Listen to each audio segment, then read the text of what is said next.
el tema hasta donde va a ser el examen del próximo viernes. Entonces, eh, pues ahora les presento esto, ¿sí? Este es su tema de investigación, su primer trabajo de investigación. Y aquí tienen, de acuerdo a la lista que me mandó Eliet, estos son los equipos, los nombres que ustedes eligieron, y aquí entre paréntesis está el representante. Estos son los temas. Vamos a ver por qué hablar acerca de esto, ¿sí? ¿En qué va a consistir el trabajo?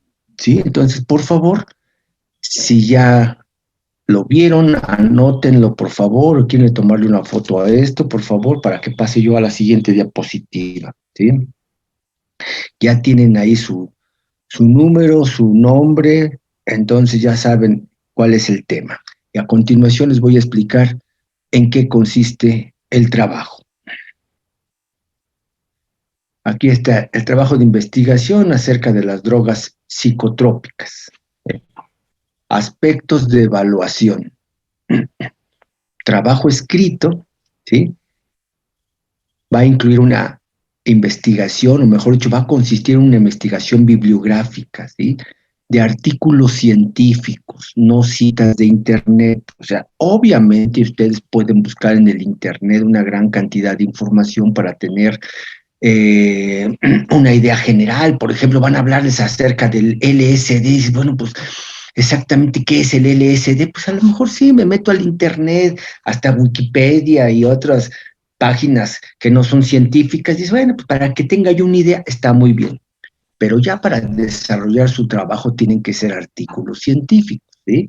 Mismos que ustedes van a agregar al final, al final de su trabajo, ¿sí?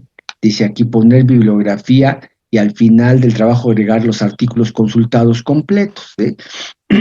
Ya sea que pongan el artículo completo como lo consultaron o ponen la liga, pero sí uno debe de saber de dónde salió la información, por favor, ¿sí? Eh, Ay, pero de ahora sí están llegando más tarde que nunca. Ok, a ver. Entonces, por otro lado, aparte de que hagan esta investigación, una vez que la hagan, pues se les sugiere que preparen una presentación en PowerPoint, ¿sí? Para una exposición de 10 minutos, 10 minutos, ¿sí? Entonces, esa exposición, pues obviamente será en el día que nosotros ya lo preestablezcamos, ¿sí? Y la presentación, como les dice aquí, si son una exposición de 10 minutos, pues se sugieren unas 10 diapositivas, pero si alguien quiere poner 20, 30, de todos modos tiene 10 minutos, o al contrario, si alguien quiere poner 5 diapositivas y con eso explicar todo su tema, también, o sea, no hay ningún límite, ninguna situación en donde diga fuerza cuántas diapositivas, las que ustedes quieren. La exposición, ojo con esto, el día de la exposición será por uno de los integrantes del equipo, ¿sí? Y uno de los integrantes, cualquiera de que sea elegido. ¿Cómo va a ser elegido? Pues miren, son equipos de 6 personas, ¿sí? Bueno, pues ese día, el día de la exposición, obviamente sí voy a querer que se conecten, ¿sí? Especialmente la persona que va a exponer, pero ustedes podrían verificar que yo no voy a elegir a nadie en particular, sino la suerte. Entonces yo voy a tirar un dado y la cara que caiga hacia arriba, ese va a ser la persona, el número 3 del equipo, el número 3 y se acabó, ¿sí? ¿Por qué hago esto? Pues porque es muy común que cuando uno le dice van a presentar un trabajo por equipos, ya sabemos, ¿sí? Yo nada más voy decir el título y voy a hacer una presentación. El que sigue, yo voy a hablar acerca de los aspectos de mecanismo de acción. No, yo voy a hablar acerca, no, no, no, todos tienen que dominar el tema porque se supone que es un trabajo en equipo. Entonces, de una vez se los digo, ese día, ¿sí? Cualquiera de las 6 personas puede ser elegida y cualquiera de ellas tiene que presentar correctamente el trabajo, porque aquí, evidentemente, la calificación, como dice aquí, será grupal. Por eso es que yo les pedí que hicieran sus equipos y pues no les impuse a nadie, porque bien podría ser de haber del 1 al 6, primer equipo, del 6 del 7 al 12, segundo equipo, y así sucesivamente. Entonces, ustedes eligieron su equipo, ustedes tienen, están con sus amigos, están con gente que conocen, bueno, pues entonces a trabajar, muchachos, ¿sí? ¿Qué van a desarrollar en este trabajo? ¿Sí? Nombres comunes. Vamos a hablar, me toca hablar de la cocaína. ¿Cómo se le conoce a la cocaína coloquialmente? ¿Cómo se le conoce en el mercado? ¿Sí? Constitución química. ¿Qué es la cocaína? ¿De dónde viene? ¿Cómo se obtiene? ¿Sí? Mecanismo de acción. Y aquí esta es la conexión que tenemos justamente con lo que ustedes, espero yo, están estudiando ahorita. ¿Sí? Justamente nos hablan acerca de qué tipo de receptores pueden afectar, ¿sí? Si las drogas que vienen de fuera de nuestro cuerpo, que están en plantas, pueden tener efecto en nuestro cuerpo, es porque en nuestro cuerpo tenemos receptores para esas sustancias, ¿sí? Entonces, ¿a qué tipo de receptores afecta? ¿Cómo los afecta? ¿Durante cuánto tiempo? ¿Cómo se retira la droga de los receptores? ¿Sí? ¿Cuáles son sus consecuencias, los efectos placenteros? ¿Sí? Los efectos secundarios o indeseables, porque todo tiene sus pros y sus contras. Adicción y efectos a largo plazo. Y desenlace, ¿sí? Que a veces puede ser causante de lesiones permanentes, a veces de trastornos mentales graves, y a veces hasta la muerte. ¿Sí? Ok, entregar en la clase previa a la fecha de presentación del seminario, ¿qué van a entregar?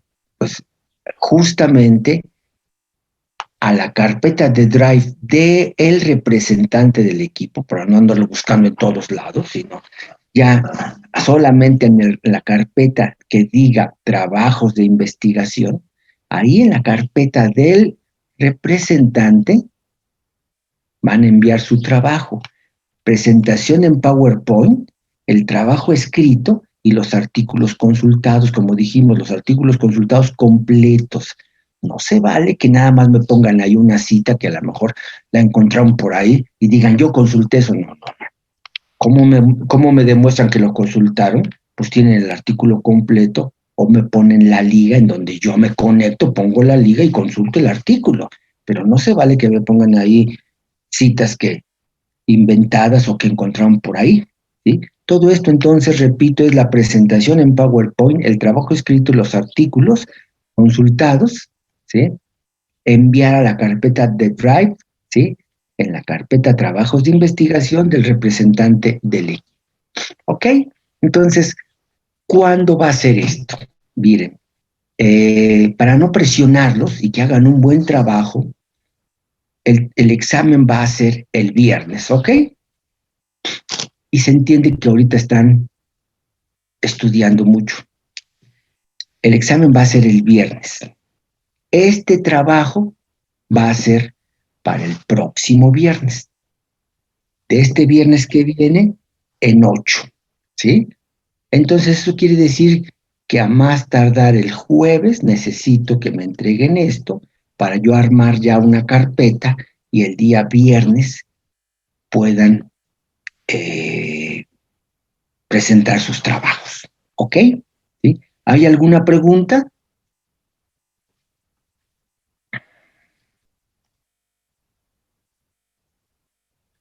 Dice aquí Alejandra, ¿el trabajo escrito más o menos de cuántas cuartillas debe de tener? No, ahí sí no hay límite. Ahí sí lo que ustedes consideren, importante. También eso se toma en cuenta. Uno se da cuenta cuando pues se dedica nada más a leer, transcribir, cortar, pegar, a cuando se integra toda la información. Un buen trabajo puede ser de 3 cuartillas o puede ser de 10. Y un mal trabajo puede ser de 3 cuartillas o puede ser de 10. ¿Por qué? Pues porque depende, como les digo, ¿sí? Uno se da cuenta, por eso también cuando uno consulta los artículos, dice, no, pues mira, aquí encontraron este artículo, cortaron, pegaron y tal cual, ahí va todo, ¿sí? Entonces, esto, por favor, ¿sí? Depende, ¿sí? Hagan ustedes un trabajo que consideren que justamente de acuerdo a la bibliografía encontrada, ustedes puedan leer, integrar y ojo con esto, por eso es un trabajo en equipo, muchachos, ¿sí? Porque se trata que entre todos, mira, yo ya encontré este artículo, yo ya encontré este artículo, miren qué les parece, vamos a ponernos de acuerdo, yo voy de acuerdo a lo que estoy leyendo, miren, vamos a hacer esto, vamos a hacer lo otro, y de esa manera seguramente el día que les toque exponer, pues será cualquier persona, si todos trabajaron cualquiera, está bien preparada para presentar el trabajo que va a afectar a todo el grupo, ¿sí? Entonces, bueno, ¿sí? Estas son de las cosas, muchachos, que ahora con esta modalidad a distancia adquieren más relevancia, ¿sí? ¿Por qué? Pues porque estamos a distancia, porque justamente es un trabajo de investigación bibliográfica en donde yo no necesito estar presente en la escuela, en donde todo lo voy a consultar y en donde puedo integrar mucha información, ¿sí? Entonces, esto va a ser precisamente el trabajo, ¿sí? ¿Hay alguna otra pregunta? Sí, yo tengo una. ¿Sí? ¿El orden de las presentaciones es así como está aquí o no? De preferencia, pero también ojo con esto, ¿sí? Eh, yo después se los informo si quieren. A mí me gustaría que fuera así porque tiene un orden como lógico de acuerdo a cierto tipo de... por ejemplo, ¿por qué empezamos con marihuana? Perdón, pues porque es la droga más, pues más accesible, más común en muchos sentidos, o era la más accesible durante muchísimo tiempo. Pero también es cierto que a lo mejor si les digo, pues es que voy a empezar en este mismo orden, no, pues no, los hermafroditas van a decir, no, hombre, nos toca hasta dentro de 1 hora y media, así es que ni me conecto, ni hago las cosas. Mira, yo les voy a informar el día previo, que sería el miércoles, les voy a decir en qué orden va a ser, pero a mí me gustaría que fuera precisamente también así aleatorio, así como voy a elegir a quién va a exponer así, pues también de repente a lo mejor dirá, ¿sabes qué? Empezamos con el 1, pero ahora nos vamos al 7 y después me regreso al 3 y ahora me voy al 10, a lo mejor. El chiste, muchachos, es que sea justo también y que todos tengan la misma motivación y también la misma presión para presentar su trabajo. ¿Ok? ¿Quién más? ¿Alguna otra pregunta? No, Sí, a ver. No, dijiste no. sí, dije no. Ok, bueno, pues As- muchachos, miren, vamos a ver por qué vamos a hablar acerca de esto. Repito, ¿sí? Yo estoy seguro que estos nombres, estas drogas, ustedes conocen muy bien sus nombres, conocen muy bien eh, en algunas ocasiones también tienen información al respecto. Y bueno, pues ¿por qué no decirlo también? A lo mejor también algunos han tenido acceso a alguna de estas y cada quien, aquí no estoy yo para juzgar ni mucho menos, ¿sí? Lo que sí se hace interesante esto es precisamente el saber qué tipo de sustancias son, por qué las relacionamos con lo que acabamos de ver de manera muy importante en el sentido de lo que es lo que hemos estado estudiando del sistema nervioso y sus receptores, etcétera. Y bueno, saber las consecuencias, saber que todo tiene un precio y sobre todo exceso, ¿sí? Si alguno de ustedes se ha atrevido a estar en contacto, a consumir alguna de ellas, Y fue eso nada más una experiencia y no volvieron a caer en eso. Felicidades, ¿eh? Felicidades de verdad, ¿sí? Porque se han atrevido a hacer algo que mucha gente, muchísima gente no lo ha hecho. Y cuando mucha gente lo ha hecho, mucha gente se ha enganchado. Si alguno de ustedes tiene la experiencia, qué bueno. Sobre todo que haya sido eso, nada más una experiencia. Y si no, miren, que sepan también justamente el por qué no es deseable caer en este mundo que está precisamente caracterizado por una gran cantidad de sinsabores. En fin, el hecho es que entonces esto esto va a ser su primer tema de investigación y repito, entonces ya quedamos, por favor.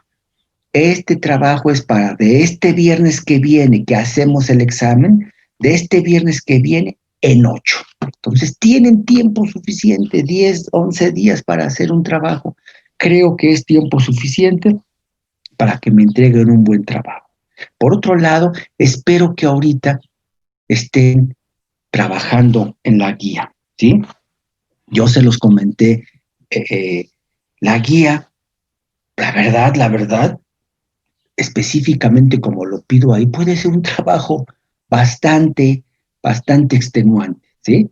Pero yo les garantizo una cosa, quien lo haga, quien haga, resuelva la guía de manera como se le pide ahí, que hay que hacer un mapa mental, ay, qué flojera, ay, no manches, que voy a estar haciendo un mapa, ¿sí? No quiere decir necesariamente que el día del examen les voy a pedir, elabórenme un mapa, ¿sí? Lo que yo les dije el otro día es que las preguntas pueden ser algo similares. Y entonces quien me diga, a ver, una pregunta por decir por ahí que les puse, a ver, explíqueme, emita una definición de homeostasis tomando en cuenta esto. Ay, no, ay, homeostasis es esto y esto. Un renglón, perdón, ¿eh? ¿Sí? Y una vez se los digo, así como les planteo esas preguntas y les digo que más o menos así van a ser las preguntas del examen, pues también espero que más o menos las respuestas sean como las que van ustedes a contestar. De una vez les digo, ¿sí? El día del examen, yo les voy a poner las preguntas abiertas en la computadora y les voy a dar tiempo para contestarlas, ¿sí? Pero si les doy 5 o 7 minutos para contestar cada pregunta, que me contesten uno o dos renglones, de una vez les digo, está mal, ¿sí? Porque no puede ser, ¿sí? Para eso tienen tiempo ahorita, y ya se los dije, estrictamente hablando, les aseguro que lo que hemos visto en clase, con eso pueden contestar la guía. Ah, pero de repente hay algún dato que yo no anoté o que no recuerdo si lo vimos. Pues, perdón, lo complemento, me meto al internet, tengo yo ahí un libro de fisiología, tengo otro libro por acá. Ah, esto me lo dieron en biología celular. Sí es cierto, ahorita lo complemento. Complementen sus respuestas, háganlo lo más completas y yo les aseguro, ¿sí? Que les va a ir bien en el examen. Pero háganlo, hagan el esfuerzo individualmente, porque el examen ahí sí es individual, entonces por favor, ¿sí? Repito, de repente ven la guía y dicen, ay, no le hagas, no manches, esto está bien largo, está pesadísimo, perdón, ¿sí? Háganla bien, contéstenla bien y van a ver que les va a ir bien. Y sobre todo, no es tanto que solamente les vaya bien, que es importante, sino además estoy seguro que van a ir reafirmando muchas cosas que en el camino han ido aprendiendo, porque estoy seguro que han ido aprendiendo muchas cosas, ¿sí? Entonces, por favor, esto es un esfuerzo importante y ya les dije, yo se los aseguro, hagan bien sus guías, contesten bien, esfuércense, ¿sí? Contesten bien su examen y aprendan, y yo les aseguro que esto les va a ayudar no para fisiología, sino para el resto de lo que ustedes van a ver en la carrera. Dedíquense a lo que se dediquen Yo se lo sostengo y en cualquier lugar lo sostengo. La fisiología es la base de la medicina. Entonces, ustedes si aprenden bien fisiología, yo les aseguro que tienen mucho con qué defenderse a lo que vayan a dedicarse como veterinarios. Entonces, pues hagan el esfuerzo, yo les aseguro, ¿sí? Que les va a ir bien. Entonces, bueno, dicho todo esto, entonces vamos a continuar. Y justamente, precisamente por el tema que vamos a revisar en su seminario, preparé una pequeña presentación que vamos a verla rápido y después ya empezamos con nuestro siguiente tema propiamente de nuestro curso, que va a ser ya entrar a endocrinología. Pero ahorita, ¿sí? Vamos a hablar un poquito acerca de esto. ¿Por qué la gente consume drogas psicotrópicas? ¿Sí? ¿Por qué será?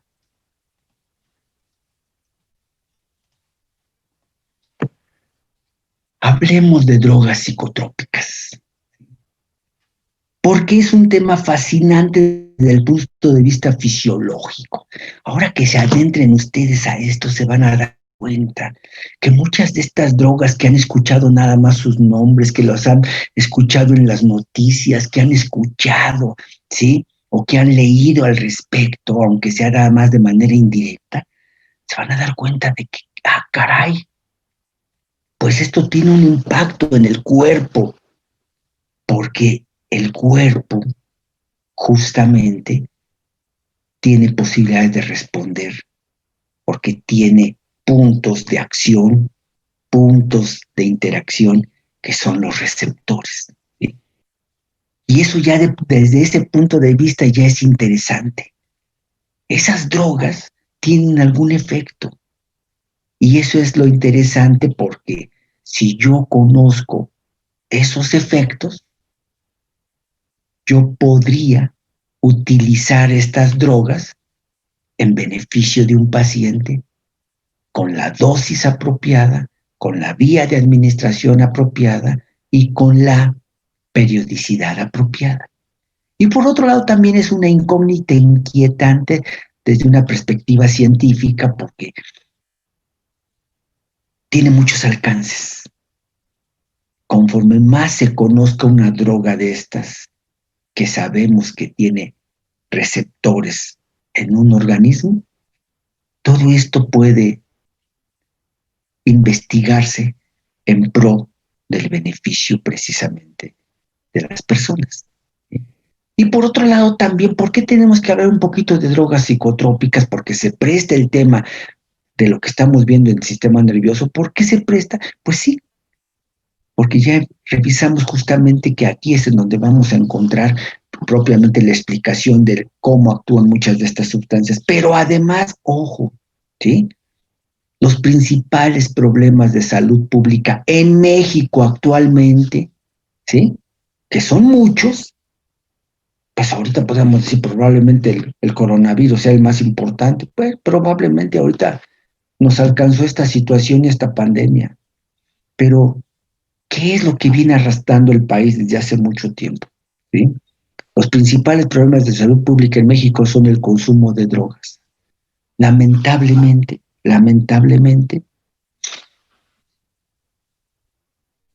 desde que comenzó la absurda guerra contra las drogas en México, el consumo de drogas en México se ha incrementado. ¿Sí? Ustedes quieren que algo se consuma, prohíbanlo. ¿Sí?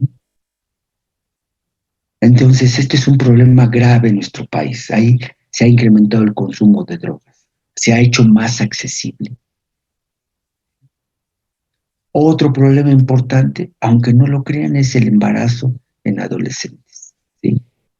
Por múltiples campañas equivocadas o simplemente por no haber hecho campañas apropiadas, una gran mayoría de los jóvenes no tiene información o bien no aplica de manera correcta métodos preventivos y tenemos una explosión demográfica escandalosamente acelerada. Y lamentablemente es en adolescentes. Y lamentablemente es un problema grave en donde demanda una gran cantidad de consecuencias poco favorables para el desarrollo de un país.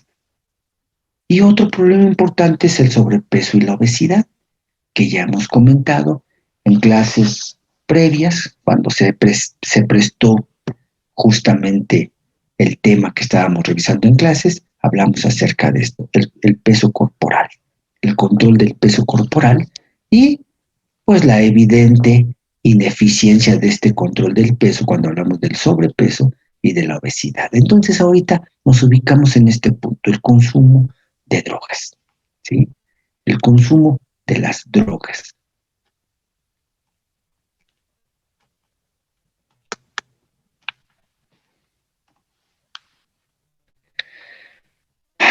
¿Por qué se da este consumo de las drogas? Como decíamos, ¿por qué la gente, ¿sí?, cae en esto? Vamos a ver, desde los aspectos más generales, ¿sí?, hasta donde se sabe, la especie humana es la única consciente de su existencia. Ojo con esto, y esto también es algo que, querámoslo o no, pues sí, nos ubica dentro de lo que es propiamente la naturaleza. Hasta donde se sabe, la especie humana es la única consciente de su existencia. Es la única, ¿sí?, que busca la trascendencia. Es aquella que, ¿sí?, tiene propiamente, ¿sí?, un deseo permanente, ¿sí?, por alcanzar la satisfacción, por alcanzar la aceptación, para alcanzar el amor, ¿sí? Busca entender los enigmas de la existencia, ¿sí?, y presenciar las maravillas de la creación. Hasta donde nosotros sabemos, somos los únicos que podríamos decir que pudiéramos contemplar y regocijarnos con estas maravillas, con estos amaneceres, con estas lunas, ¿sí?, con la naturaleza. Ojalá estemos equivocados y también muchos otros animales lo pudieran hacer, pero hasta donde las evidencias científicas nos dictan, pareciera esto, ¿sí? Pero ¿a dónde va con esto? ¿Por qué la gente consume drogas? Por su anhelo de placer y bienestar. Ojo con esto. Si hay una búsqueda consciente de trascendencia, de amar, de entender los enigmas de por qué estamos aquí y por qué tenemos esta capacidad para percibir las maravillas de la naturaleza, ¿sí?, también tenemos un anhelo permanente por el placer y el bienestar. Eso es innegable. Todas las culturas, hasta las más primitivas, ¿sí?, tienen una búsqueda permanente por el placer y por el bienestar. Y esto de buscar el placer y el bienestar es contrario a la búsqueda, perdón, al dolor. Por lo tanto, ¿sí?, al buscar el placer y el bienestar, se busca inhibir al dolor. También hay un deseo permanente de la búsqueda de lo que se llama la felicidad, que también otra vez caemos en términos metafísicos un tanto, ya todos buscamos la felicidad. Ajá, ¿y qué es la felicidad? Dices, ah, caray, a ver, ¿sí? No es tan sencillo. Y también una necesidad de comunicarse con lo que hay más allá, ¿sí?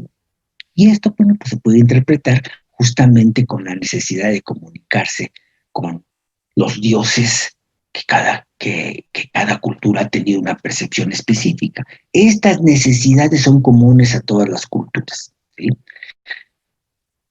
Decimos que hay una necesidad o un anhelo permanente del placer y del bienestar. ¿Y qué es el placer? Placer, según algunas definiciones de diccionarios, dice que placer es la gratificación de los sentidos o de la mente, sensaciones o emociones agradables, sentimiento producido por el regocijo o la expectativa de lo bueno, ¿sí? Todo esto puede ser, y en realidad es difícil de definir. Si es difícil de definir con palabras, ¿cómo puede percibirse dentro de nuestro sistema nervioso. ¿Qué es el placer en términos fisiológicos? Si yo, consciente y con una mente analítica, no puedo definir exactamente el placer, pues imagínense qué será el placer en términos fisiológicos. ¿En dónde está sentado? ¿Qué función tiene en el cerebro el placer? ¿Cómo reconoce el cerebro lo que es o lo que no es placentero? ¿Qué función adaptativa cumple el sentir placer? ¿Qué eventos o estímulos nos causan placer? Fíjense, esto está comprobado, porque además se puede verificar que cuando uno experimenta estos estímulos, ¿sí?, aumenta la sensación del placer y el bienestar. Y esto ahora se sabe que este aumento de las sensaciones de placer y del bienestar, esto está correlacionado con la liberación de ciertos neurotransmisores en mi cuerpo, ¿sí? ¿Qué me brinda placer? El comer. Ya habíamos comentado. El comer es es una situación social importante, pero también psicológica muy importante, especialmente en el humano. El comer es un acto muy importante. El beber, ¿sí?, el tener sexo, el arte, fíjense, cómo me puede dar placer, cómo me puede complementar la música, el ejercicio físico, ojo con esto, la contemplación, el logro intelectual, el logro económico, etcétera. ¿Cómo es que el cerebro interpreta estos estímulos como placenteros? Debe de haber alguna parte del cerebro que se estimule cuando esto acontece. Las drogas exógenas generan placer, influyen en la percepción del placer, disminuyen, incrementan, potencializan las sensaciones placenteras, ¿sí? Lo curioso es que el placer definitivamente también es algo que está en la cabeza de todos, ¿sí? Y acuérdense, y otra vez aquí hacemos referencia a Hipócrates, hace nada más 25,000 años, 25,000 años, perdón, 25 siglos, o sea, hace 2500 años. Los hombres deberían saber que el cerebro que del cerebro, perdón, y solo de él surgen nuestros placeres, alegrías, risas y bromas, así como nuestros pesares, dolores, desdichas y lágrimas. ¿Sí? Habíamos hablado acerca de que el dolor también es una sensación que está en nuestro cerebro. Y aquí ahora vemos una contraparte, el placer, ¿sí?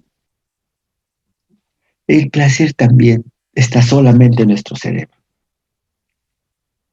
Yo puedo sentir placer de lo que estoy acariciando, de lo que tengo en las manos, no por lo que esté pasando en mi mano, sino lo que pasa en mi mano y que yo interpreto en mi cerebro. ¿Sí? Existen áreas específicas que ahora se dicen que son el asiento propiamente de las zonas placenteras. Vamos a ver que el placer está relacionado con una área que llamamos una área de la estimulación y de la recompensa. Y una parte importante es el núcleo accumbens, que probablemente ustedes hayan revisado en clases de anatomía. Pero es una parte nada más, ¿sí? Si el placer puede alcanzarse con drogas, porque está penado su uso, sí parece lógico, ¿no? Oigan, pues si lo que quiero yo es obtener placer, pues ¿cuál es el problema? Que lo haga utilizando algunas sustancias. Pues al fin y al cabo lo único que quiero es placer y lo único que quiero es ser feliz, lo único que quiero es alcanzar este estado, ¿sí? Y qué bueno que todos alcanzáramos un estado permanente en este sentido. Todos lo que queremos es ser felices, se supone que todos lo que queremos es ser felices. Bueno, si el placer puede alcanzarse con drogas, ¿por qué está penado su uso? Bueno, pues porque provoca dependencia, que son conceptos que aunque no lo crean, son conceptos relativamente nuevos a la gran cantidad de años antes que se han consumido las drogas. porque provocan dependencia, porque causan tolerancia, porque provocan craving, ¿sí? Que traducido en palabras muy sencillas es el deseo intenso por la droga. Porque el craving, este deseo intenso, puede propiciar la desintegración social en todos sus niveles e inducir al delito, al crimen, la deshumanización, porque este deseo es tan intenso que no importa las consecuencias. La gente que experimenta craving, ¿sí?, es capaz de cometer barbaridad y media con tal de alcanzar el acceso a la droga, ¿sí? Por eso está penado, porque la gente cae en los delitos para poder alcanzarlo, porque provocan síndrome de abstinencia, porque su necesidad promueve la descomposición familiar, laboral, social, etc. Porque es un negocio en el que se lucra con la necesidad y la miseria humana, ¿sí? Y aquí también, ¿y dónde está la ética? Pues justamente este cuestionamiento, precisamente, de lo que es lo correcto, de lo que es lo incorrecto. Y esto es incorrecto justamente porque buscar, ¿sí?, el placer bajo estas circunstancias, como dice aquí, resulta un negocio lucrativo. Y hay quien se enriquece con eso. Y ese quien se enriquece no es una persona, ni son dos. A veces son naciones enteras, maquiavélicamente organizadas para provocar, ¿sí?, la pobreza de la gente, para provocar la desdicha de la gente, para provocar el tenerlos, ¿sí?, atrapados. Y repito, esto no es producto de una mente malévola, de una persona, de dos, de 10, a veces es hasta producto de un gobierno malévolo, ¿sí? ¿Por qué el cerebro reacciona ante las drogas? Eso sería también interesante. Pues porque tiene receptores para ellas, ¿sí? E incluso, si tiene receptores para drogas exógenas, es porque también tiene sus propias drogas endógenas. Aquí caemos en este concepto. De las drogas que vamos a hablar en el seminario, obviamente son drogas exógenas, son drogas que vienen de la naturaleza o bien se han modificado de lo que se obtiene de la naturaleza y se han hecho drogas semisintéticas algunas y a veces drogas sintéticas, pero son drogas exógenas. ¿Por qué existen estas drogas exógenas y por qué tanta demanda? Porque existen en nuestro cuerpo receptores para ellas y respuestas ante ellas. ¿Y por qué existen respuestas ante ellas? Porque lo curioso es que nosotros mismos tenemos sustancias muy similares a ellas. Por eso tenemos receptores. Cuando nosotros decimos que tenemos receptores para las drogas exógenas, no es porque nuestro cuerpo, de manera perversa, tenga receptores para sustancias que vienen de fuera. Más bien, tenemos receptores para sustancias propias que evidentemente en el proceso evolutivo, muchas de estas drogas, ¿sí?, fueron generando evidentemente este tipo de receptores y por eso las personas tienen esto y los animales también tienen receptores para drogas, ¿sí?, que se parecen mucho a las drogas internas, a los mediadores químicos internos. El cerebro produce sus propias morfinas, que es una droga, ¿sí?, nada más que en el cuerpo, a la morfina, que es una droga exógena, ¿sí?, hay una sustancia muy parecida en nuestro cuerpo, que son las endorfinas. Muy parecido a la marihuana son los endocannabinoides. Muy parecido a la nicotina es la acetilcolina, por eso tenemos hasta receptores nicotínicos. Muy parecido a la cocaína es la dopamina y la noradrenalina, fíjense, ¿sí? Entonces nosotros tenemos receptores no para las drogas exógenas, tenemos para nuestras propias sustancias. El problema es que muchas de estas drogas exógenas tienen su efecto en receptores naturales que nosotros tenemos en nuestro cuerpo. ¿Cómo es que actúan las drogas exógenas y afectan al cerebro? Las drogas o medicamentos imitan a los neurotransmisores. Ahora ya hemos visto lo que son las drogas miméticas, líticas, directas, indirectas y todo lo que ya revisamos en temas previos. Entonces las drogas o medicamentos imitan a los neurotransmisores, actúan sobre sus receptores específicos y afectan la comunicación entre las neuronas, ¿sí? Normalmente estas drogas, están mediando acciones normales en mi cuerpo, ¿sí? Pero si ahora desde fuera llegan drogas que se parecen mucho, pueden también provocar consecuencias similares. Los neurotransmisores y sus efectos en las neuronas son causantes de nuestras conductas, de nuestras emociones, de nuestros pensamientos. Esto es lo que pasa con nuestros neurotransmisores. Pero si ahora desde fuera yo los estimulo a los receptores, ¿sí? Con sustancias que sustituyen a los neurotransmisores, entonces ya es una estimulación artificial y eso es lo que tiene consecuencias, ¿sí? Una droga exógena es un falso neurotransmisor, ¿sí? Que hace funcionar de manera diferente a las neuronas. Se parece tanto a los neurotransmisores que puede ocupar sus receptores, pero a veces para imitar sus consecuencias y a veces para inhibir sus consecuencias. Efecto de los receptores, pues esto ya lo conocemos, ¿sí?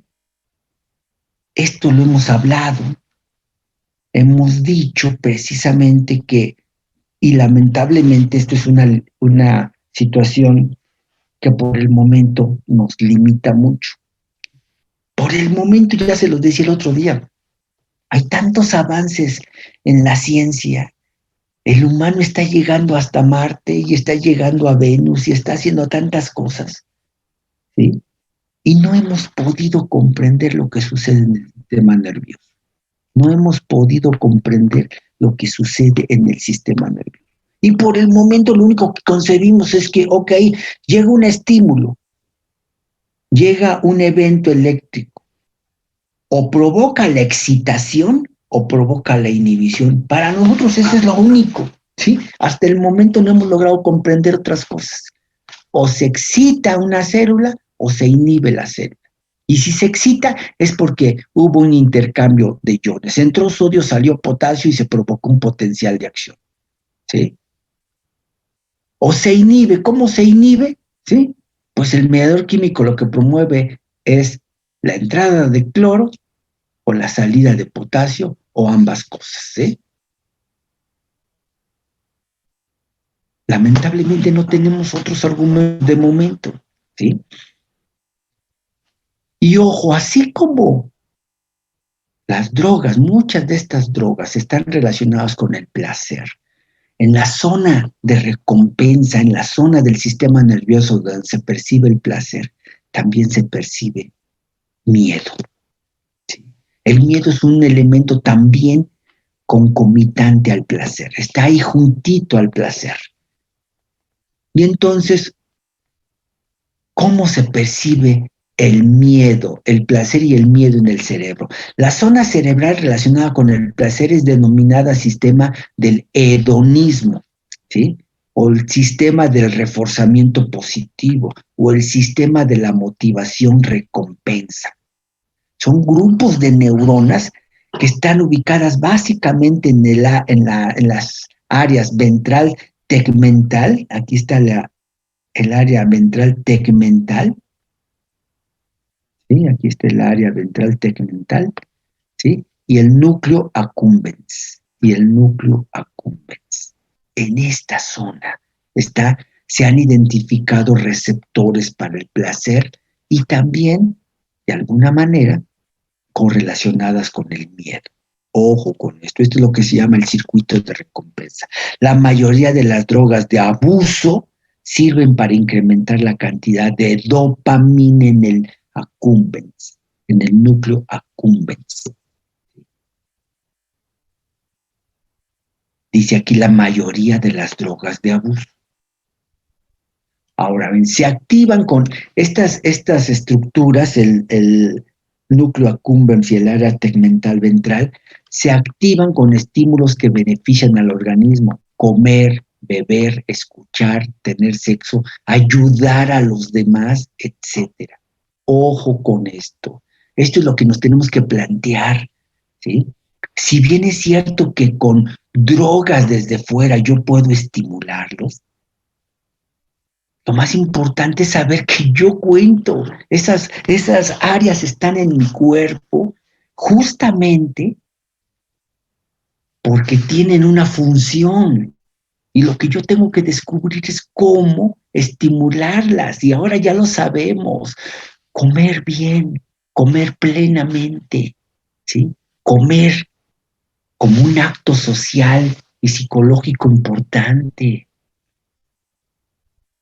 Un acto que lamentablemente se está perdiendo en una sociedad moderna. Es increíble que antes el comer era un acto social y familiar súper importante, en donde papá, mamá e hijos compartían, platicaban, convivían, ¿sí? Y ahora, ¿en qué se ha convertido el acto de comer? En que todo el mundo tiene actividades y nadie puede reunirse a comer todos al mismo tiempo, ¿sí? Y si se reúnen y todo el mundo con prisa. ¿Sabes qué? Perdón, yo voy a comer rápido porque tengo otras cosas que hacer, y comen en 10, 15 minutos. Y si tienen un poquito más de tiempo, de todos modos no lo aprovechan, porque comen teniendo el celular a un lado. Vean en lo que se ha convertido esto. Entonces ahora resulta que un acto que era tan importante en otros tiempos, el comer, el convivir, el conversar, esta capacidad también se ha ido perdiendo. Bueno, pues entonces, si yo sé que existen formas para estimular estas áreas, que es el buen comer, el buen beber en todos los sentidos, en beber un agua fresca a la hora de la comida, en dejar de beber refrescos, el dejar de beber bebidas que van en contra de mi salud, ¿sí? El beber adecuadamente, ¿sí? El escuchar,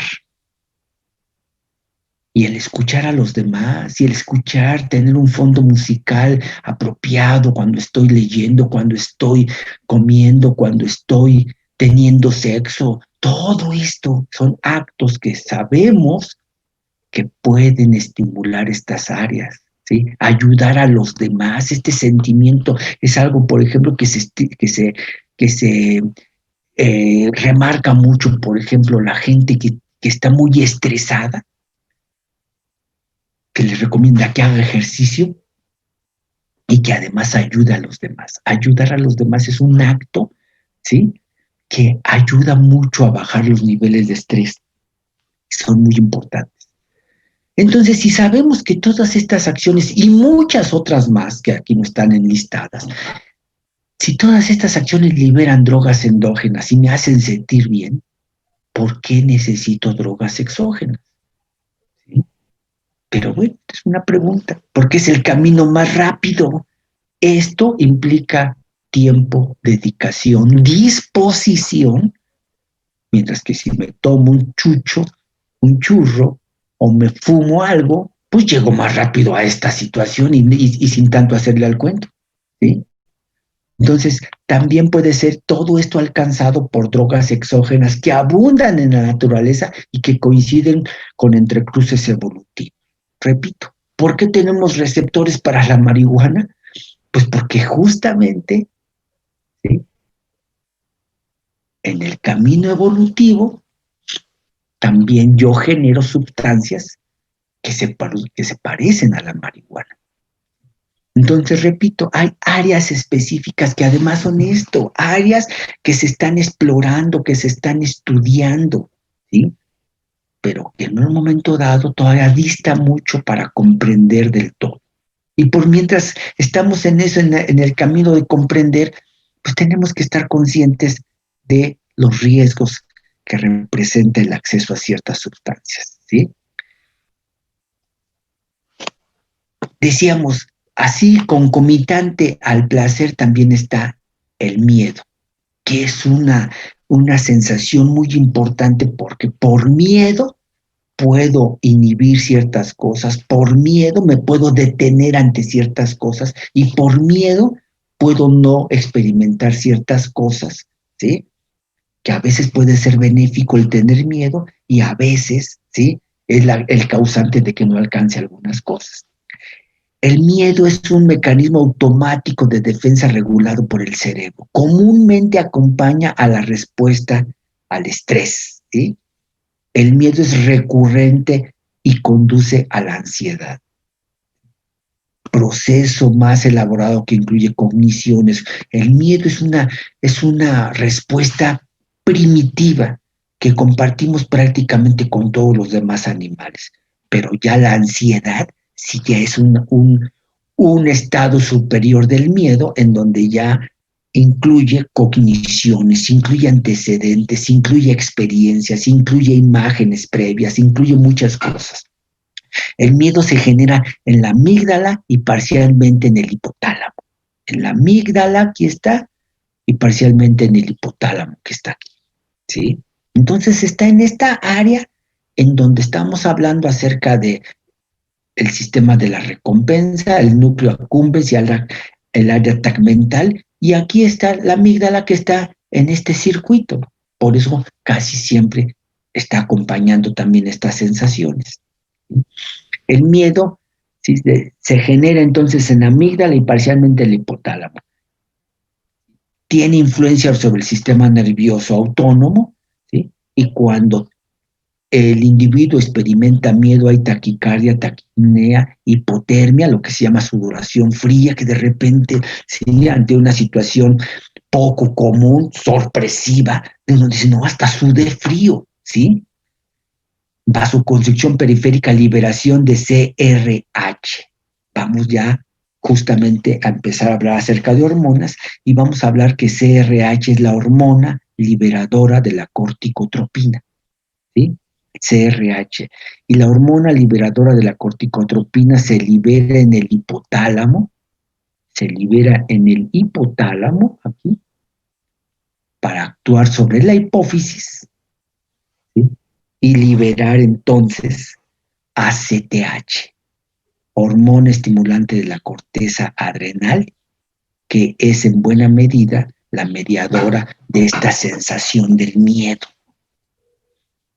Ahora bien, los neurotransmisores del placer y también relacionados con la sensación del miedo son estos, fíjense, los neurotransmisores del placer: dopamina, serotonina, glutamato, noradrenalina, ácido gamma aminobutírico, endorfinas, endocannabinoides, ¿sí? Ojo con esto. No habíamos tenido mucha oportunidad de hablar de endorfinas y de endocannabinoides. De esto más o menos lo mencionamos, y digo más o menos porque pues no podemos detenernos mucho. Lo que sí es cierto, ojo, estas sustancias, dopamina y serotonina, son muy importantes para la sensación del placer. Y ahora se sabe que cuando uno está enamorado, los niveles de dopamina y serotonina están elevados, seguramente. Pero otra vez, así como cuando decimos, ¿y qué es la felicidad? Híjole, es tan difícil de definir. También cuando decimos, y estás enamorado, ¿qué es estar enamorado? Es difícil de definir. Porque estar enamorado es estar medio loco también, ¿sí? ¿Y por qué estar medio loco? El estar enamorado implica la presencia de varios de estos neurotransmisores en alta concentración, pero por si no lo saben, muchos de estos neurotransmisores también están elevados, ¿sí? En gente psicópata. Por eso es que cuando dicen, no, si estás bien loco, estás bien enamorado, te trae loco, ¿sí? ¿Sí? Cuando uno está enamorado, la percepción de lo que acontece a nuestro alrededor es muy diferente a cuando no se está enamorado. Entonces, ojo con esto, por eso es tan difícil a veces hablar concretamente y científicamente de todo esto. Fíjense aquí lo que dice, justamente las vías dopaminérgicas y las vías serotoninérgicas. Las vías dopaminérgicas, miren, están relacionadas con la gratificación, lo que llamamos también la motivación en láminas anteriores, con el placer, la euforia, la función motora fina, etcétera, etcétera. Y vean ustedes las funciones precisamente de las vías serotoninérgicas. Y vean ustedes, en teoría, las áreas en donde afecta. Y vean ustedes en qué planos se distribuye todo esto. En la corteza. En la corteza. Otra vez aquí la eterna discusión, sobre todo en estos últimos años, ¿sí? Si en la corteza radica la interpretación de una gran cantidad de estas sensaciones, y la corteza es evidentemente muy desarrollada en el humano, ¿por qué asumir que lo que experimenta el humano, interpreta en el humano y acontece en el humano? ¿Por qué interpretar esto que lo tiene un animal que casi no tiene corteza? Ah, no, pero entonces la gente que defiende esto dice que no, que el humano, así como el chimpancé, y así como el perro, y así como animales como los anfibios, tienen también las mismas capacidades. Por favor, eso no puede ser. Eso no puede ser. Ya les he dicho, una cosa es que uno quiere interpretarlo de esa manera, ¿sí? Y otra cosa es que acontezca de esa manera. Y estas son capacidades correlacionadas con el desarrollo de una corteza cerebral.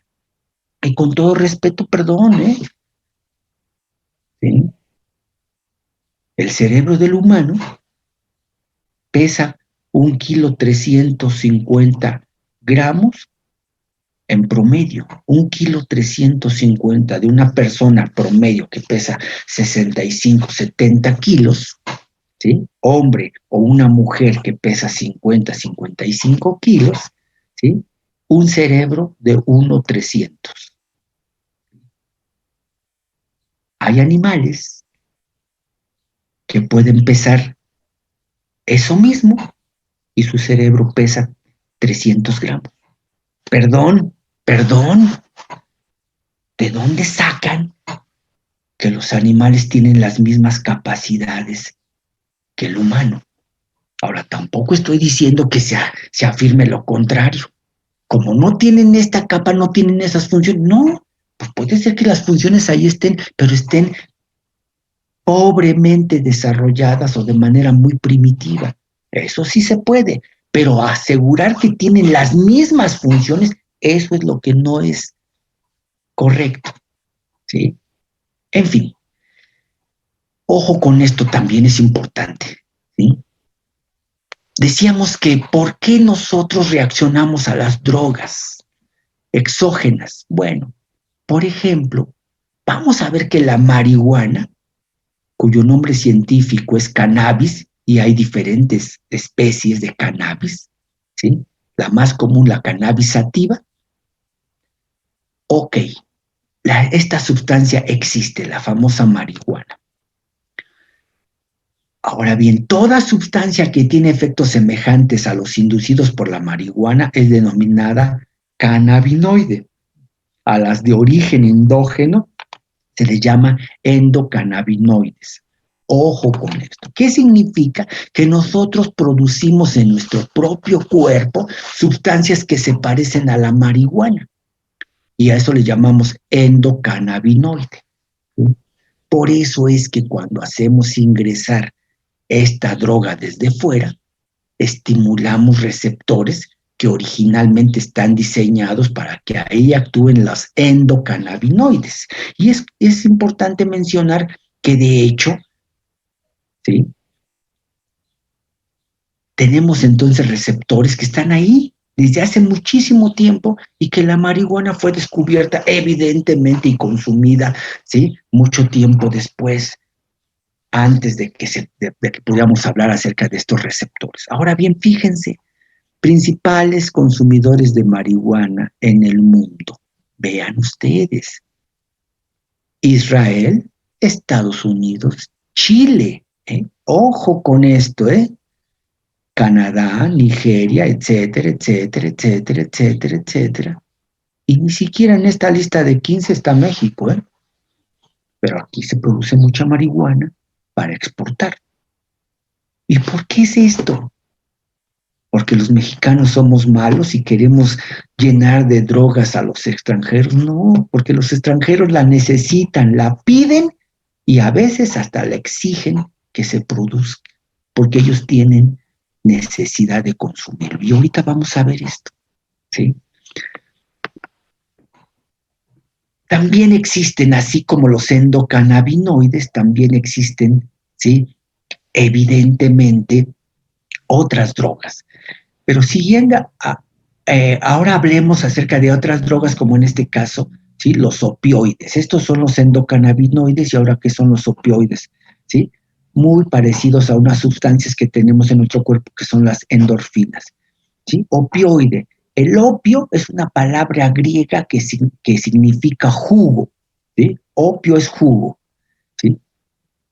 Y este opio se obtiene del jugo, la goma o la resina de la amapola, que es esta plantita, esta florecita tan bonita, que hasta hace muy poco tiempo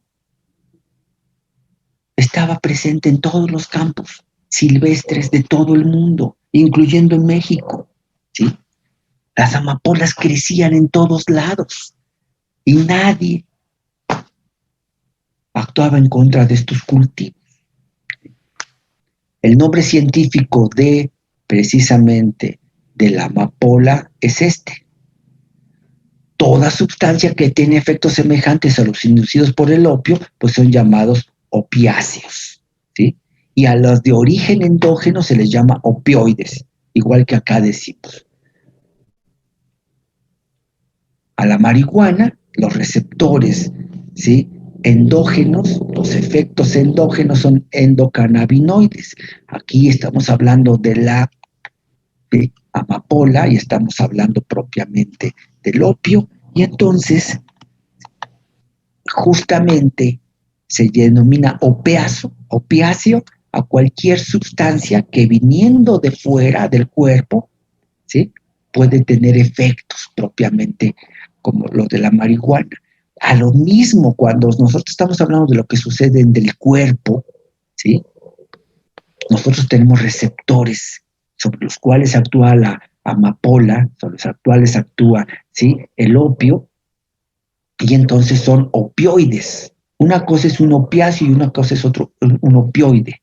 Los opioides son endógenos, en donde actúan las endorfinas. La endorfina es, podríamos decir, la morfina endógena. La morfina es una droga derivada justamente del opio, ¿sí? Y provocan sensaciones muy especiales de placer porque activan el sistema motivación-recompensa, ¿sí? Entonces aquí hay que establecer esta diferencia, opioide y opiáceo. Opiáceo, toda sustancia obtenida o derivada del opio. Opioide, sustancia endógena que presenta afinidad por los receptores opioides. Históricamente se descubrieron primero los opiáceos que los opioides, porque ahí surgió la pregunta, bueno, ¿por qué? ¿Por qué nuestro cuerpo reacciona ante sustancias que vienen de fuera? Pues porque actúa sobre receptores que nosotros tenemos, porque tenemos también sustancias internas. Entonces, si primero se descubrieron a las sustancias externas y por qué tenían efecto, y hasta después se descubre que tienen efecto en nuestro cuerpo porque nosotros tenemos receptores para drogas similares a las externas, pero de origen endógeno. Fíjense, esto, por ejemplo, se sabe no de hace 10 años, no de hace 100, no de hace 500 años, podríamos decir casi hace miles de años. A quien transita por un campo de amapolas en flor, le da sueño. Y esto se sabe desde la época de los egipcios, de los asirios, de los griegos, etcétera, ¿sí? Del jugo o resina de la amapola se extrae principalmente la morfina. pero después, químicamente hablando, se pueden modificar también las drogas y las hacen más potentes, por ejemplo, opiáceos semisintéticos, por ejemplo, como la heroína, que es la morfina mezclada con ácido acético y convertida en diacetilmorfina, ¿sí? Ojo con esto. Ahora bien, decíamos, pero nosotros tenemos nuestras propias drogas endógenas, ¿sí? Y aquí está el sistema opioide endógeno. Nosotros tenemos sustancias que pueden tener consecuencias similares a las que vienen de fuera. Y tenemos las encefalinas, las endorfinas, las dinorfinas, endomorfinas, orfaninas, etcétera, etcétera. Y vean ustedes, ¿sí? Los precursores, los transmisores, los receptores. Y estas son de las cosas que ustedes van a encontrarse ahora que investiguen sobre las drogas que les tocó en su trabajo. ¿Qué tipo de receptores? Ahí normalmente quién actúan, en dónde se encuentran localizados los receptores y cuáles son los efectos. Fíjense, las encefalinas causan analgesia, depresión respiratoria, las endorfinas analgesia, regulación hormonal, las dinorfinas analgesia. ¿Ya se dieron cuenta? Analgesia. ¿Qué hace un analgésico? Inhibe el dolor. Y empezamos la plática diciendo eso. La gente quiere sentir placer, si quiere sentir bienestar y quiere evitar el dolor, quiere evitar el miedo. Bueno, pues entonces si desde fuera me tomo algo y me quita el dolor, está muy padre. Entonces, analgésicos, ¿sí? O bien en este caso, hiperalgesia, aumenta la percepción, ¿sí? A ciertos niveles, aunque haya analgesia a otros niveles. Vean ustedes cómo se afecta la diuresis, ¿sí? Cómo se afecta el trabajo cardíaco. Entonces, ojo con esto. Por eso también las drogas que ustedes van a investigar van a caer en estos mismos terrenos, ¿sí? Funciones del sistema opioide endógeno. Fíjense, regulan el dolor, lo estamos viendo aquí. Regulan el dolor inhibiendo la respuesta al estímulo doloroso. Modulación de las funciones gastrointestinales, endocrinas y autonómicas. Fíjense también esto. Y aquí es donde está la potencialidad.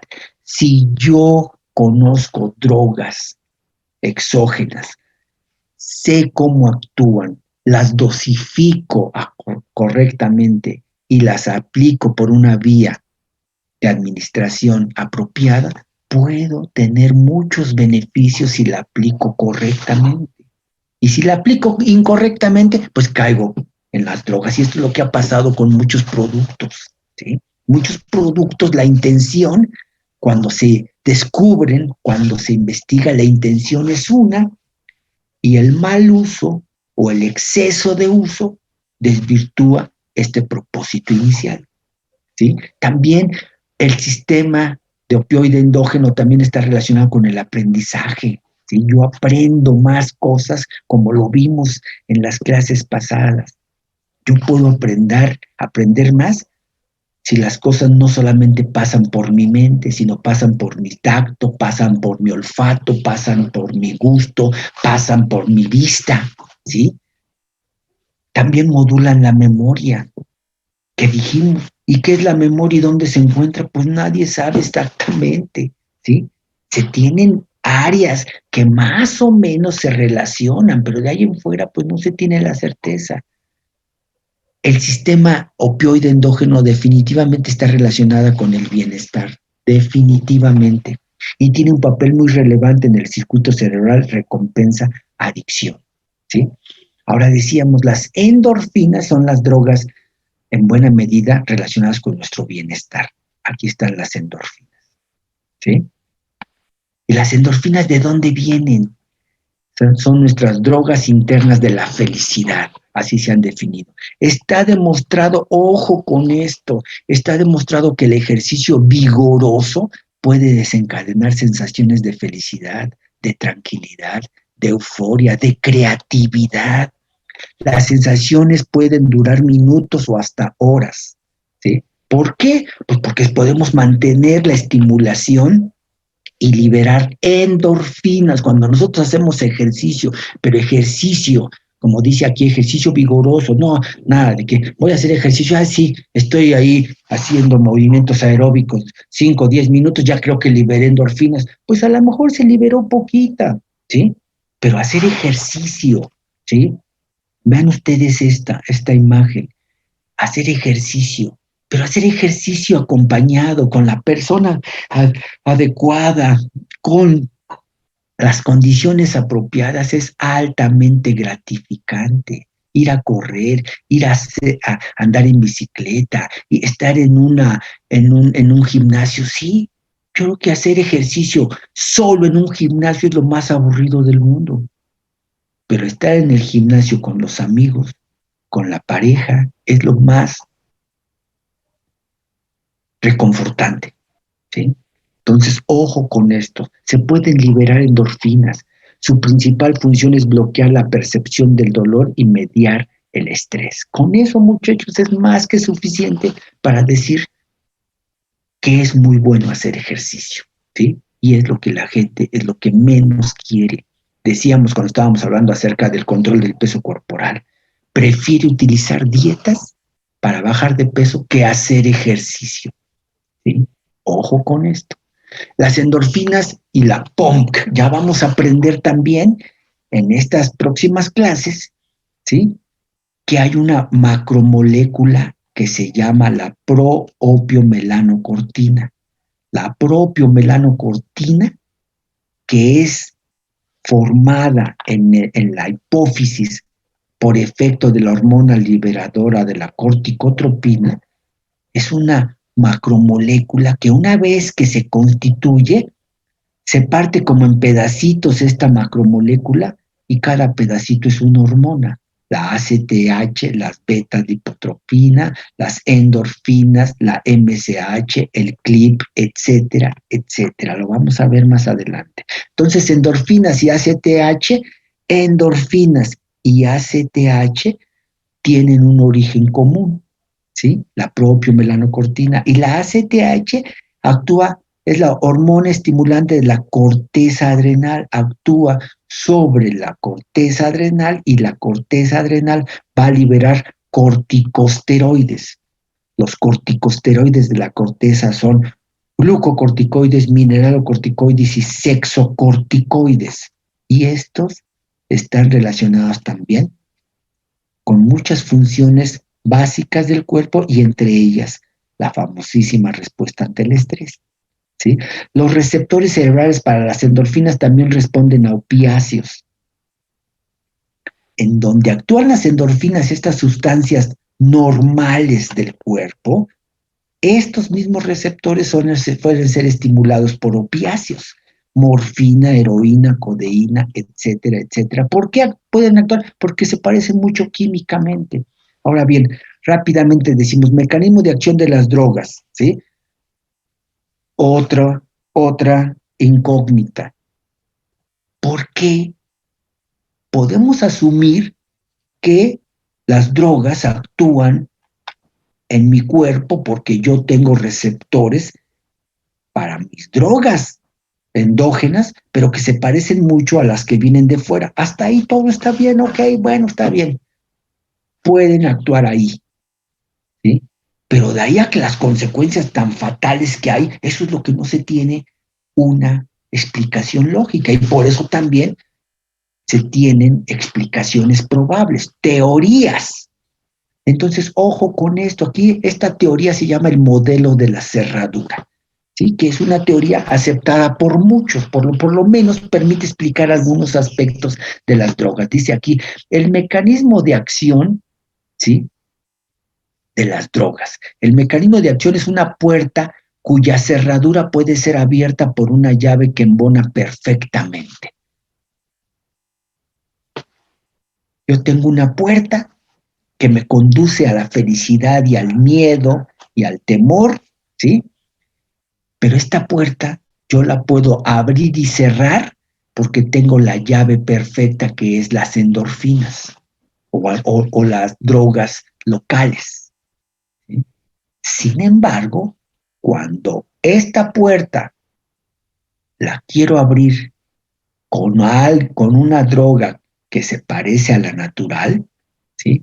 Ahí empiezan los problemas, porque la droga que viene de fuera no es la llave específica para esta cerradura. Se parece, pero no es la misma, y ahí empiezan los problemas. El uso de estas últimas, o sea, de las drogas exógenas, hará que se dañe el mecanismo. Es cuando ustedes llegan a una puerta y no tienen la llave original. Ah, pero aquí hay una que se parece y la empiezan a forzar y a veces lo logran abrir. Dicen, mira, se parece tanto que la logré abrir, sí, pero ábranla una o dos o tres veces de esa manera y el mecanismo se va a empezar a averiar. ¿Sí? Dice, estas últimas, ¿sí? Harán que se dañe el mecanismo de la cerradura hasta que la puerta, pues ya no le funcione la chapa y se queda abierta. La puerta cerrada con la llave correcta bloquea el paso del dolor hacia el cerebro. En cambio, cuando la puerta ya se ha quedado abierta porque se averió la chapa, en cambio, la puerta que ha sido forzada varias veces con la llave incorrecta, poco a poco dejará pasar el dolor indiscriminadamente. Y ahí es cuando empiezan los problemas. El individuo busca una droga para sentir placer al principio y al último ya no es para sentir placer, ya es ahora para no sentir dolor, que eso es lo más triste. El que ya se hace drogadicto ya no busca el placer, ya lo que quiere es ya no sentir dolor. Así se requerirá un mecanismo alterno o sucedáneo, el uso creciente de las drogas para intentar cerrar la puerta, esta puerta que ya quedó abierta porque la cerradura se echó a perder, ¿sí? Para intentar cerrar la puerta. Pero esto ocurre únicamente con las primeras dosis. Al principio, por eso es tan reconfortante la droga. Dice, mira, se pudo obtener la sensación, todo está padrísimo y yo la puedo tomar cuando yo quiera, ¿sí?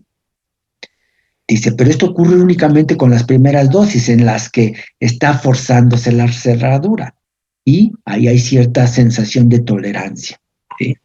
Vamos a poder recibir esta sensación cuando está actuando la droga al principio. Pero la administración repetitiva no solo hace que se destruya la cerradura, sino que también inhibe ahora la fabricación natural de la droga normal. O sea, no solamente cuando yo hago ingresar drogas de fuera, no solamente friego la cerradura, ¿sí?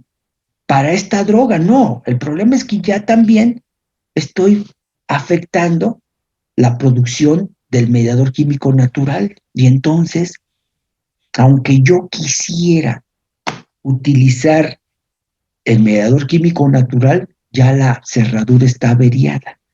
Dice aquí, parecido al manejo terapéutico de los glucocorticoides. Vamos a ver más adelante que los glucocorticoides que yo pongo como medicamentos desde afuera, al final pueden hacer que el cuerpo ya no produzca los propios glucocorticoides. Por eso aquí lo manejo como algo similar.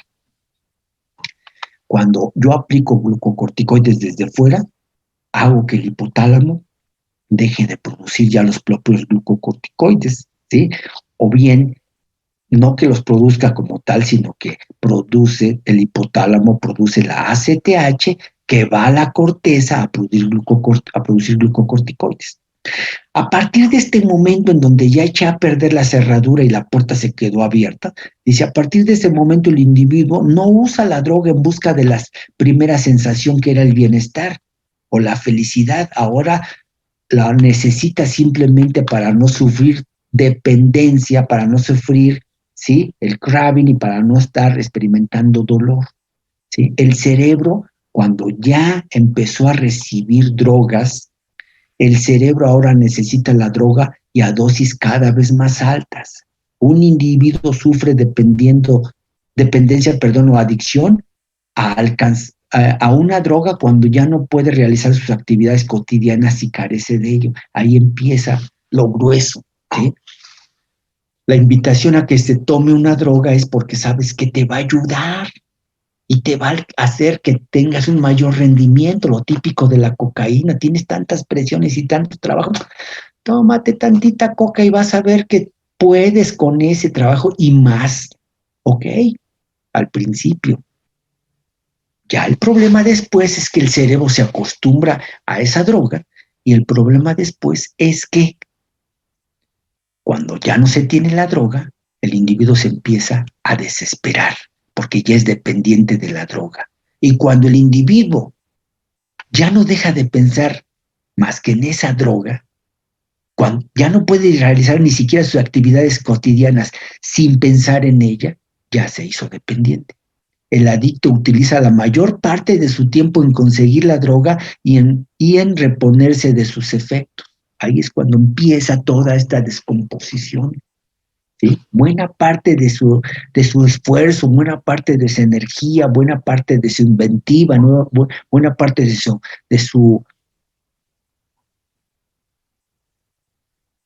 sus deseos está encaminado solamente a alcanzar las drogas. ¿Sí? Y ya va perdiendo el control de su vida y de los que están a su alrededor. Tolerancia, disminución de la intensidad de la respuesta o acortamiento en la duración de la acción por adaptación del sistema nervioso a una sustancia exógena. Al principio el sistema nervioso reacciona con una dosis pequeña. Conforme más pasa el tiempo, requiere, para que tenga la misma respuesta, requiere una dosis mayor y cada vez mayor y cada vez mayor, lo que obliga a aumentar la dosis o a su administración en intervalos menores para obtener el mismo efecto. Al principio era relativamente sencillo, después va aumentando la dosis y va aumentando la frecuencia. Una vez que el cerebro aprende a funcionar con la presencia de las drogas, ya no puede hacerlo sin ella. ¿Sí? Dice aquí, esto puede constituir un tipo de alostasis. Bueno, acuérdense que hablamos de alostasis y dijimos que es la homeostasis bajo situaciones aceleradas, bajo situaciones de estrés, bajo situaciones sumamente cambiantes. Pues esto también puede ser. ¿Sí? El craving, dependencia psíquica, también llamada de alguna manera el inicio del síndrome de carencia.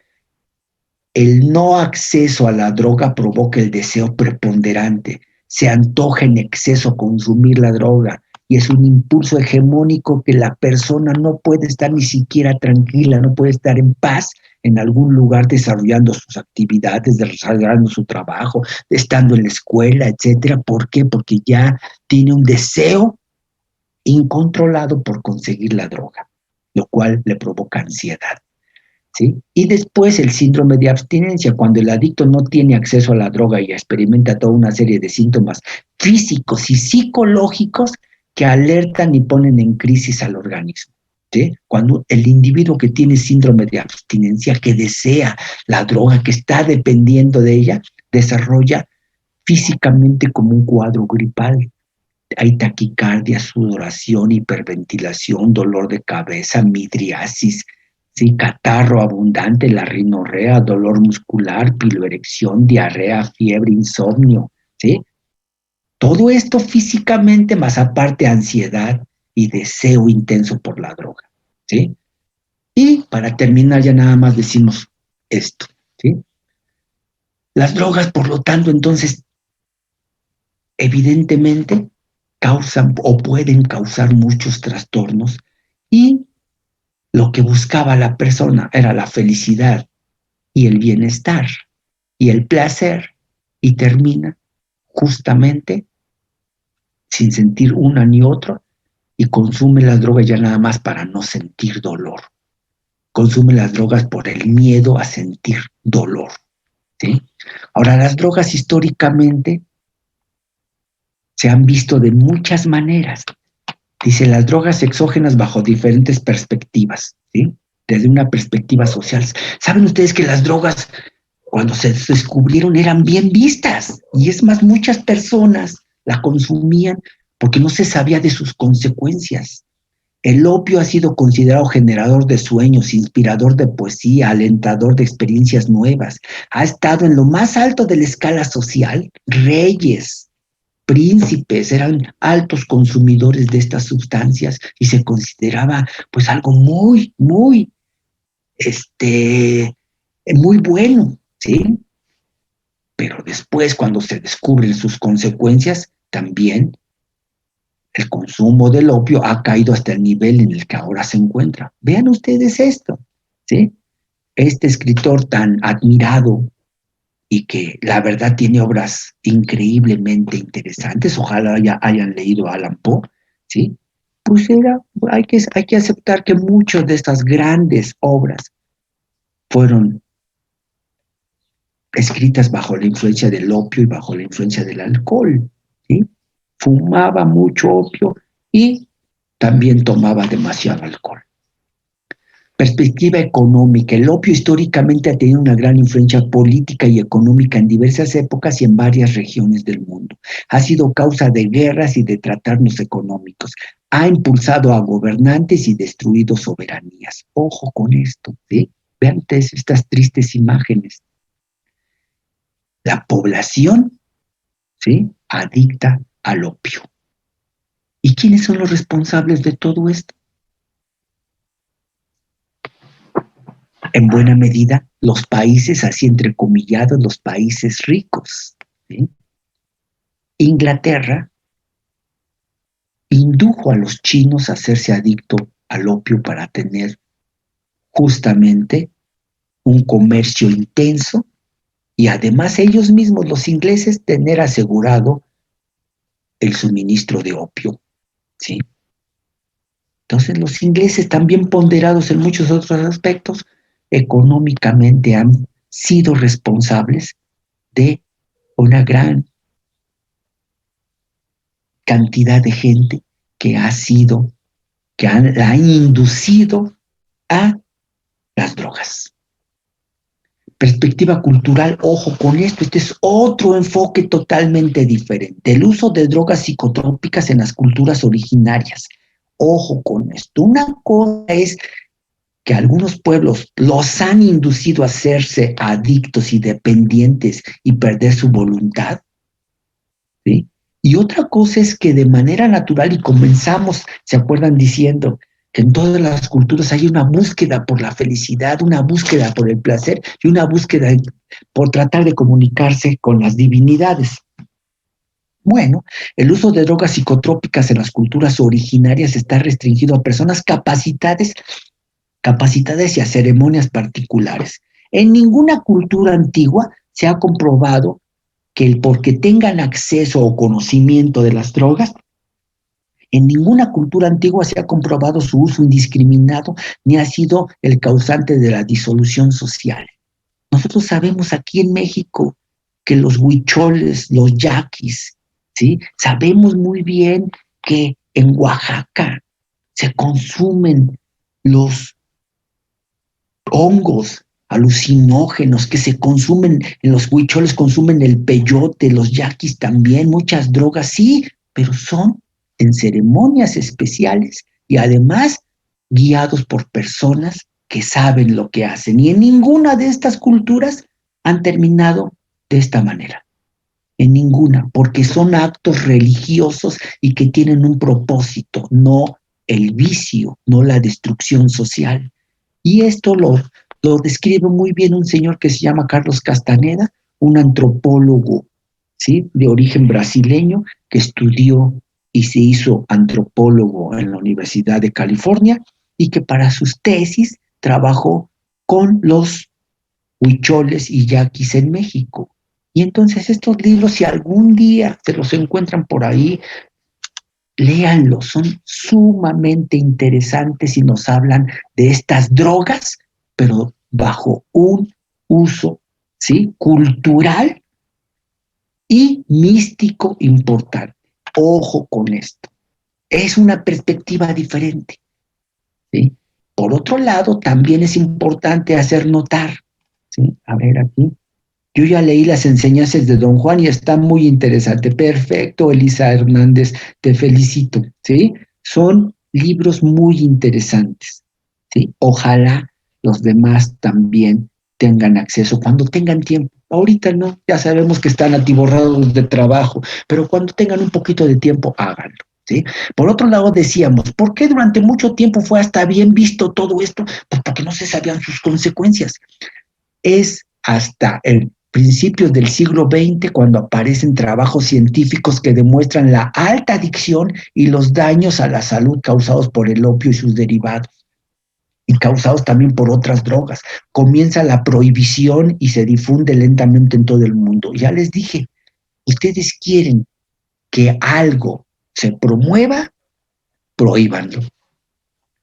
¿Qué pasó cuando se prohibió el alcohol en Estados Unidos en los años 30?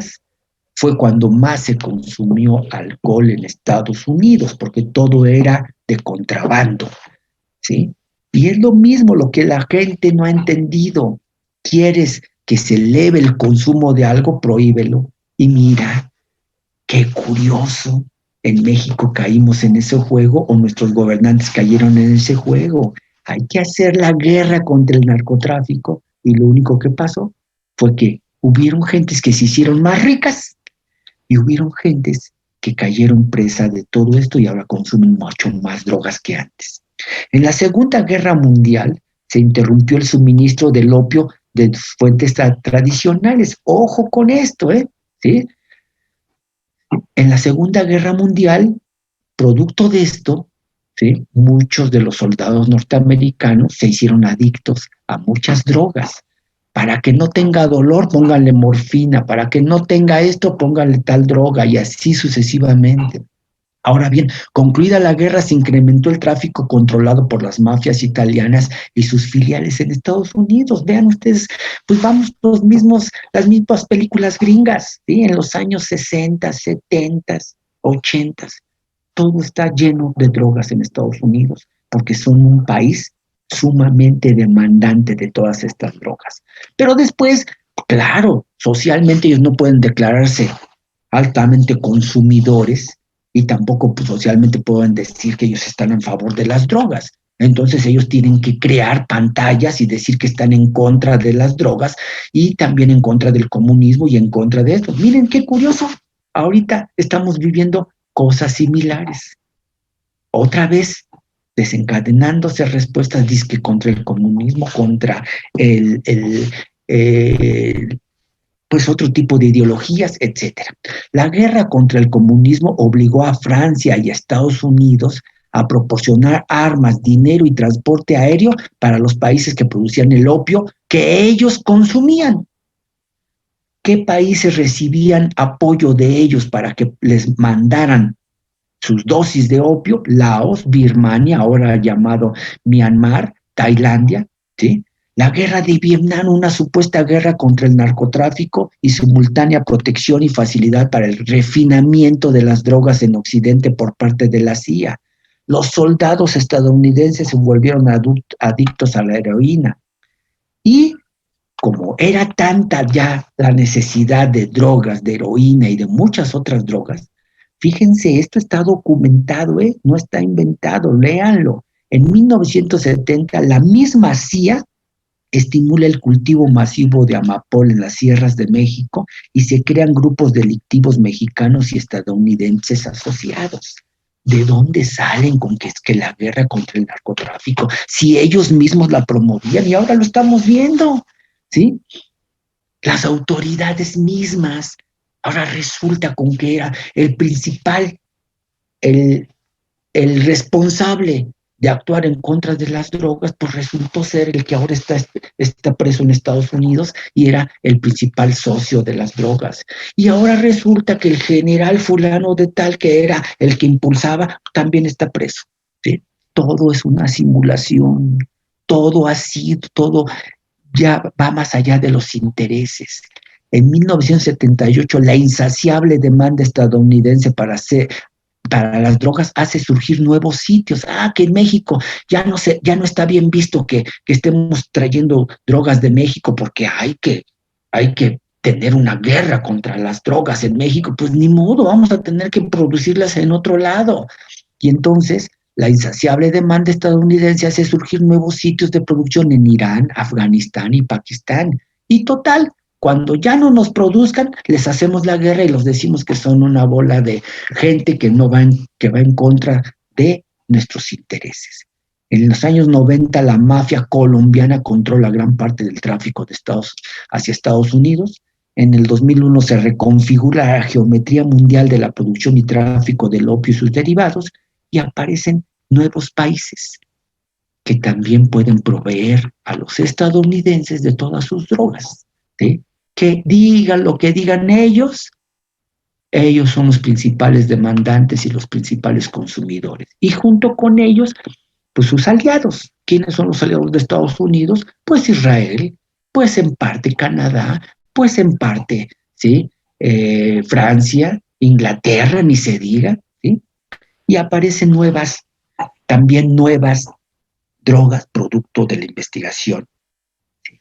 Entonces, en conclusión, ¿sí?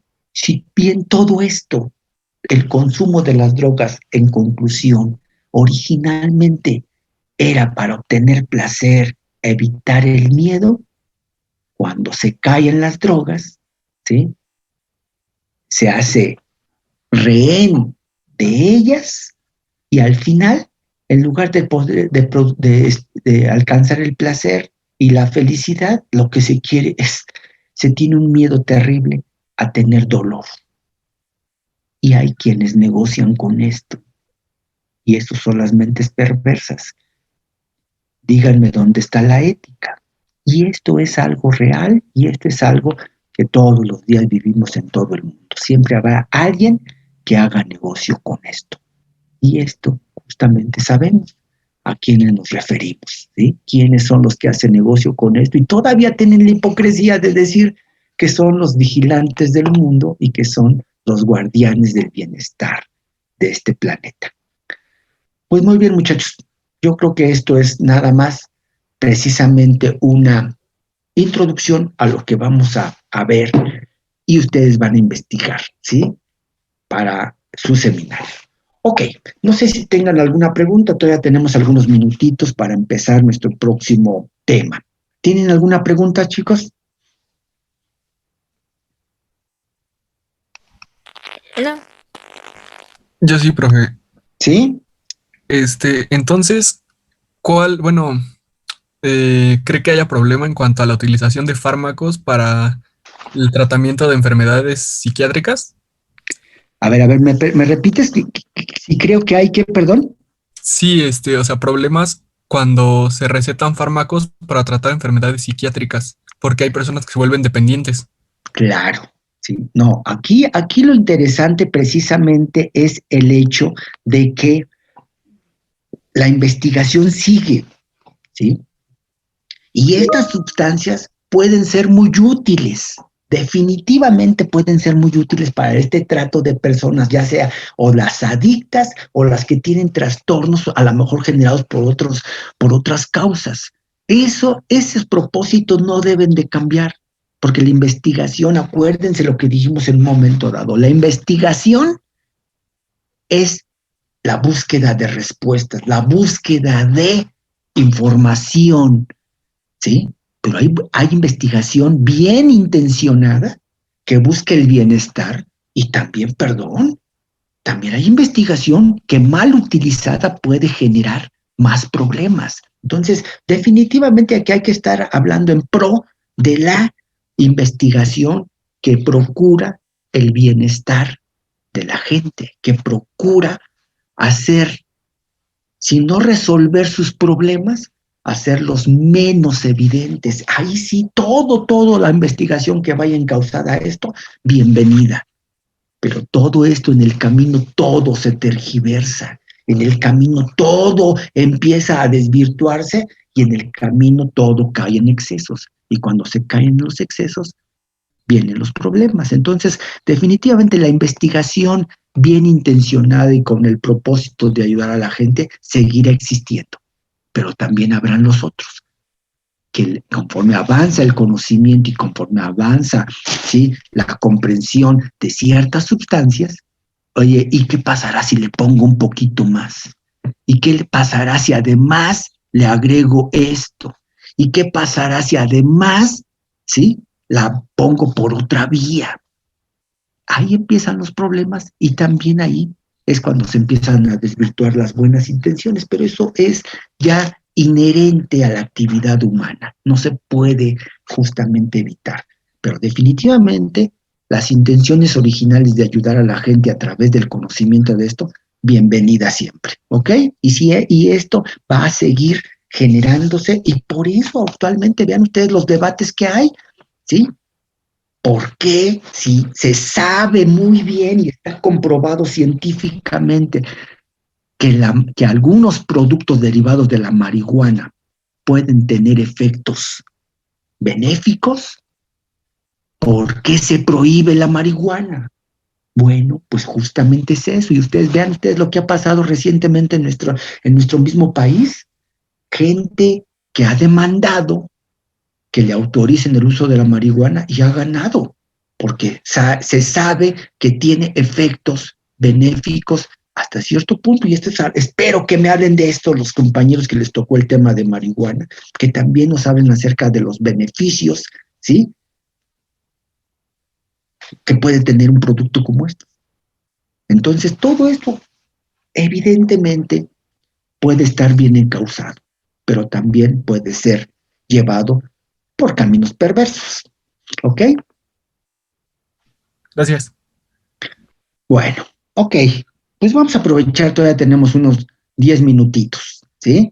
Entonces, a partir de ahora empezamos una nueva unidad de nuestro curso que es muy interesante, muy importante y muy vasto, lo que es el sistema endocrino, ¿sí? Ojo con esto.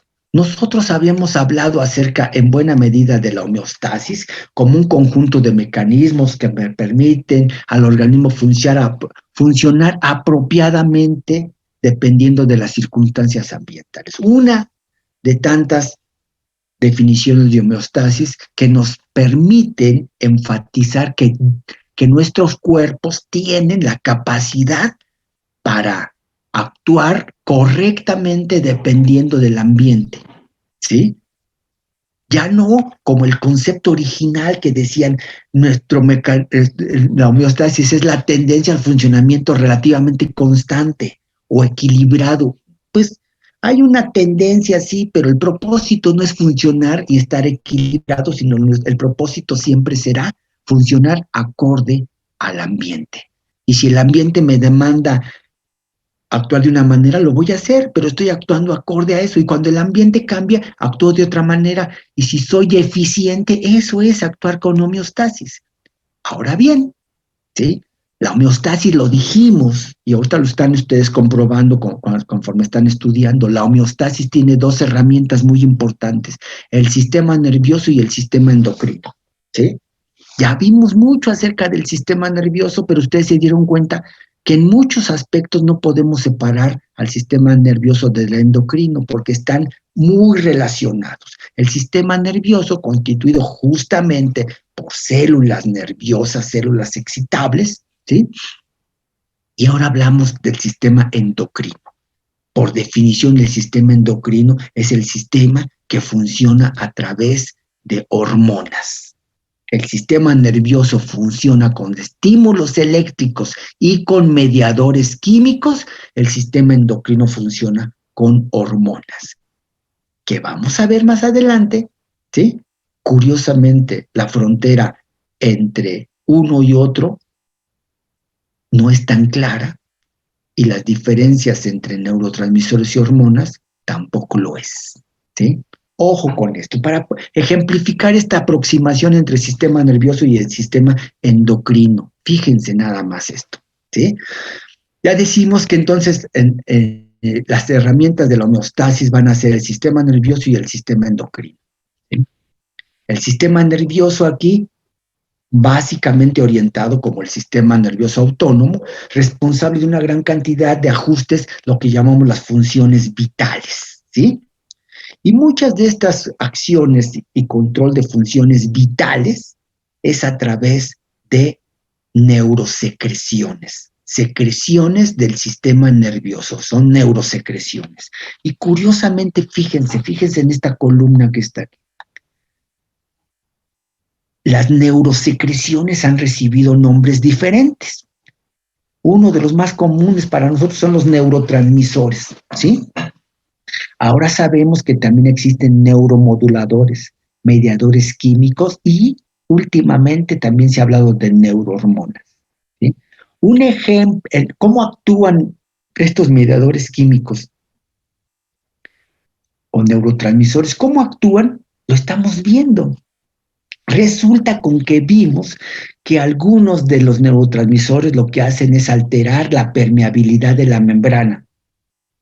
Y cuando alteran la permeabilidad de la membrana, permiten la entrada de sodio, salida de potasio, si es excitatorio el estímulo. O bien, permiten la entrada de cloro o la salida de potasio si es inhibición. Pero también, y lo acabamos de ver justamente ahora con los receptores de tipo metabotrópico, que muchos receptores, ¿sí?, para los mediadores químicos o neurotransmisores, muchos receptores lo que provocan es formación de segundos mensajeros en el interior.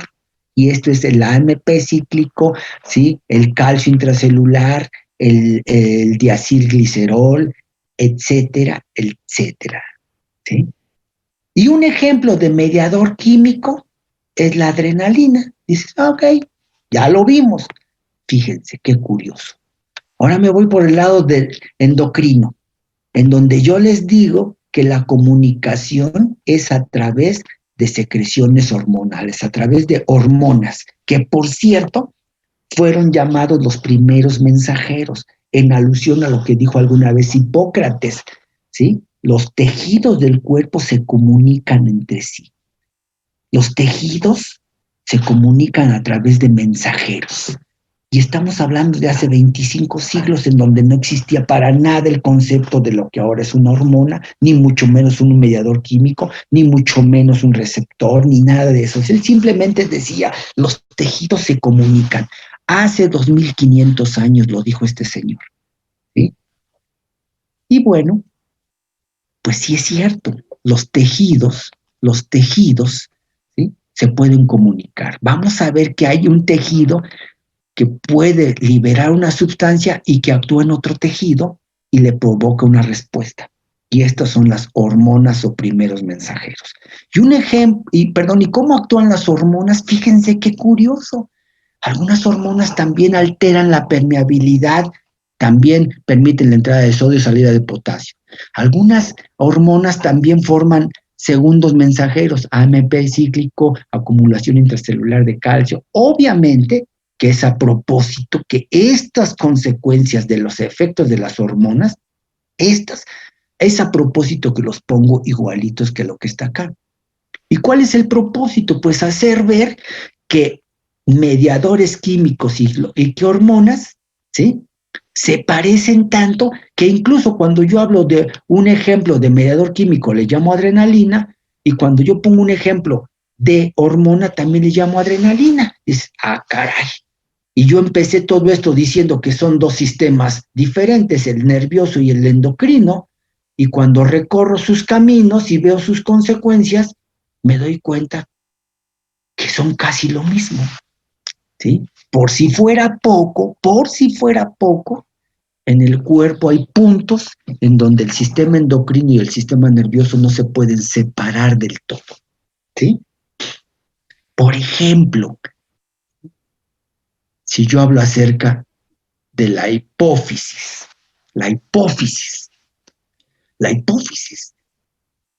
¿qué es? Todo el mundo diría, ¿qué es la hipófisis? Una glándula, ¿ok? Una glándula, pero que se divide en dos. Cuando menos en dos, aunque en los animales primitivos se divide en tres, pero la hipófisis en los animales superiores se divide en dos.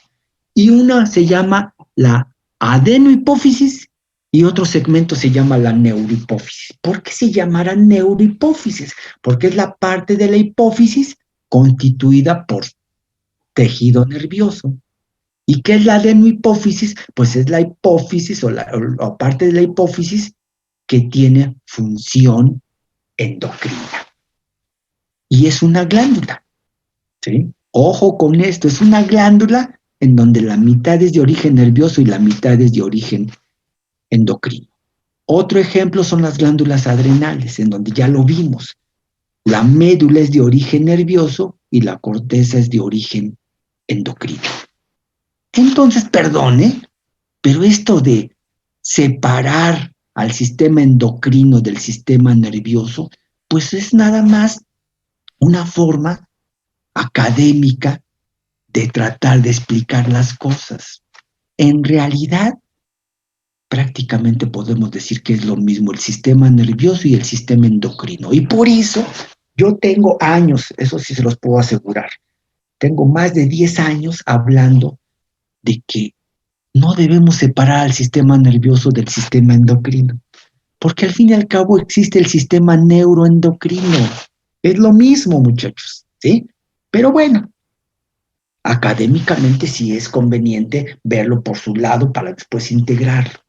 Pero ojo, ya no está, ya en algunos libros empieza a aparecer el sistema neuroendocrino, ya no el sistema nervioso por un lado y el sistema endocrino por otro, el sistema neuroendocrino. Y ojo, hay quienes van más allá todavía. Existe lo que se llama el sistema neuroinmunoendocrino. ¿Sí? Sistema neuroinmunoendocrino porque el sistema inmunológico, al fin y al cabo, ¿qué es la inmunología? Es la fisiología del sistema inmunitario. Bueno, pues entonces el sistema inmunitario es el sistema de defensa. Mi cuerpo tiene mecanismos de defensa y de alguna manera lo vimos también en homeostasis. ¿Sí? ¿Qué les dije? Y nos lo dijo Hipócrates también hace mucho tiempo. Mi cuerpo tiene los elementos para curarse solito. Entonces hay que darle chance. ¿Tiene algún trastorno? No tomen medicamentos luego. Mejor hay que tener reposo y ayudar a mi cuerpo y solito se va a curar. Bueno, ese es el mecanismo de autodefensa. Entonces ahora hay quienes hablan de que existe el sistema neuroinmunoendocrino. ¿Sí? Y bueno, pues simplemente con esto concluyo la clase de hoy para decirles que cada vez es más difícil separar el sistema nervioso del endocrino. Y por lo tanto, perdón, pero va a llegar un momento en el cual hablar de neurotransmisores y hablar de hormonas va a ser lo mismo. La prueba está en que aquí ya se utiliza el término neurohormonas, ¿sí? Y entonces, ¿sí? El tiempo lo dirá, pero lo más probable es que esto sea un solo sistema, el sistema neuroendocrino. Y esto es lo que vamos a ver, empezar a ver la próxima clase, ¿sí? Que obviamente, por cuestiones, insisto, didácticas, bueno, pues ya vimos al sistema nervioso, ahora vamos a ver al sistema endocrino, y esto es parte de lo que se llama la endocrinología, esa parte de la fisiología que se encarga del estudio de los tejidos productores de hormonas, de las hormonas y de sus consecuencias. Eso es la endocrinología. Eso es lo que vamos a estudiar en las próximas clases y créanme que va a ser bastantito. Es una parte muy importante de nuestro curso, toda la endocrinología. En fin, muchachos, hasta aquí le vamos a parar, ¿sí? Espero que lo que revisamos el día de hoy, pues los motive un poquito para ver que el tema que les dejé de investigación no es una tontería que a mí se me ocurrió, es algo que tiene un sustento y que además es un problema de salud pública importante. Entonces, hasta ahí le paramos, nos vemos el día de mañana, sigan estudiando mucho, ¿sí? Y ya les dije, resuelvan esa guía de manera correcta y yo les aseguro que les va a ir bien en el examen. Que tengan buen día, hasta luego. Gracias, doctor. Hasta luego. Gracias. Gracias, doctora. Hasta luego. Gracias, doctor. Gracias, doctor. Hasta luego, cuídense mucho.